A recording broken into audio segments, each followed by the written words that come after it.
नमस्कार, जय हिंद दोस्तों, आप सबका स्वागत है हमारे YouTube चैनल अपना पेशन न्यूज पर। इस चैनल पर आप एप्स 95 F4 पेंशन से जुड़ी तमाम खबरों के बारे में बताया जाएगा, तो हम आपसे निवेदन करते हैं कि हमारे चैनल को सब्सक्राइब करें। गुड न्यूज, 7,500 रुपए एप्स 95 पेंशन पर अचानक बढ़ी सक्रियता, मंत्री सचिव और नेशनल 7,500 रुपए एप्स 95 पेंशन मेडिकल सुविधा पर मंत्री सचिव से चर्चा। मोदी सरकार के पास पहुंची नेशनल एजुटेशन कमेटी।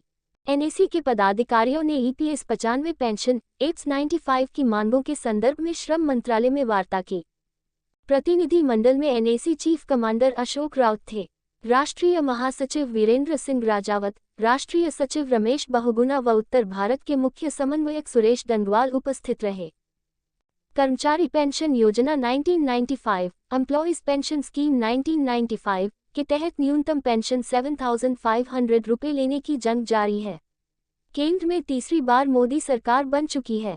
लोकसभा चुनाव के बाद पहली बार दिल्ली में फिर से बड़ी कवायद की गई है। ईपीएस 95 राष्ट्रीय संघर्ष समिति, नेशनल एजुटेशन कमेटी सरकार के पास पहुंची और पेंशन भोगियों के दर्द को खत्म करने की मांग की गई है।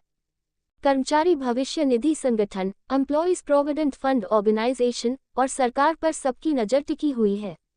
सरकार से फैसला होने के बाद ईपीएफओ को ही न्यूनतम पेंशन 1,000 रुपए के बजाय 7,500 रुपए देना है। इसी मांग को लेकर ईपीएस 95 राष्ट्रीय संघर्ष समिति, नेशनल एजुटेशन कमेटी के राष्ट्रीय अध्यक्ष कमांडर अशोक राउत, केंद्रीय श्रम राज्य मंत्री शोभा करंदलाजे के साथ मुलाकात की। एनएसी के पदाधिकारियों ने राष्ट्रीय अध्यक्ष के नेतृत्व में ईपीएस 95 पेंशन एप्स 95 की मांगों के संदर्भ में श्रम मंत्रालय में वार्ता की। शोभा करंदलाजे ने कहा, पूरी जानकारी मिल चुकी। NAC chief commander Ashok Raut केंद्रीय टीम के साथ दिल्ली पहुंचे। श्रम मंत्रालय दिल्ली द्वारा प्राप्त सूचना अनुसार एनएसी चीफ ने अपने 4 सदस्यीय प्रतिनिधि मंडल के साथ श्रम मंत्रालय में शोभा करंदलाजे के साथ पेंशनर्स की मांगों पर विस्तार पूर्वक चर्चा की। मंत्री ने बताया कि एनएसी कर्नाटक के प्रतिनिधि हमें मिल चुके हैं व विस्तार पूर्वक चर्चा भी कर चुके हैं। तथ्यों पर आधारित दस्तावेज सौंपे। एनएसी प्रतिनिधि मंडल की ओर से मांगों से संबंधित तथ्यों पर आधारित दस्तावेज भी भेंट किए गए। प्रतिनिधि मंडल का पक्ष सुनने के बाद मंत्री के निर्देश पर एनएसी प्रतिनिधि की संयुक्त सचिव श्रम आलोक मिश्रा व अवर सचिव श्रम के साथ भी विस्तार पूर्वक सकारात्मक चर्चा संपन्न हुई। पेंशन में वृद्धि व मेडिकल सुविधा। कमांडर अशोक राउत ने ईपीएफओ द्वारा भेजे गए व श्रम मंत्रालय में प्रलंबित मिनिमम पेंशन में वृद्धि व मेडिकल सुविधा दोनों प्रस्तावों को अविलंब मंजूर करवाने के लिए कार्रवाई करने हेतु निवेदन किया। श्रम मंत्रालय में एप्स पेंशन से संबंधित दोनों वरिष्ठ अधिकारियों ने पेंशनर्स की मांगों के समाधान हेतु उनके स्तर पर सकारात्मक कार्रवाई करने की बात कही। चर्चा के बाद एनएसी के अध्यक्ष कमांडर अशोक राउत द्वारा आभार प्रकट किया गया।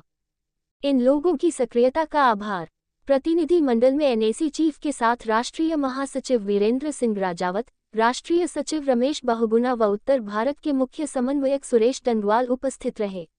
मंत्री शोभा करंदलाजे, श्रम मंत्रालय के दोनों वरिष्ठ अधिकारी श्रम संयुक्त सचिव आलोक मिश्रा व अवर सचिव सुदेश कुमार, बेंगलुरु में मंत्री से मिलकर एप्स पेंशनर्स का पक्ष रखने वाले राष्ट्रीय मुख्य समन्वयक रमाकांत नरगुंड, कर्नाटक के अध्यक्ष जीएसएम स्वामी का आभार जताया जा रहा है।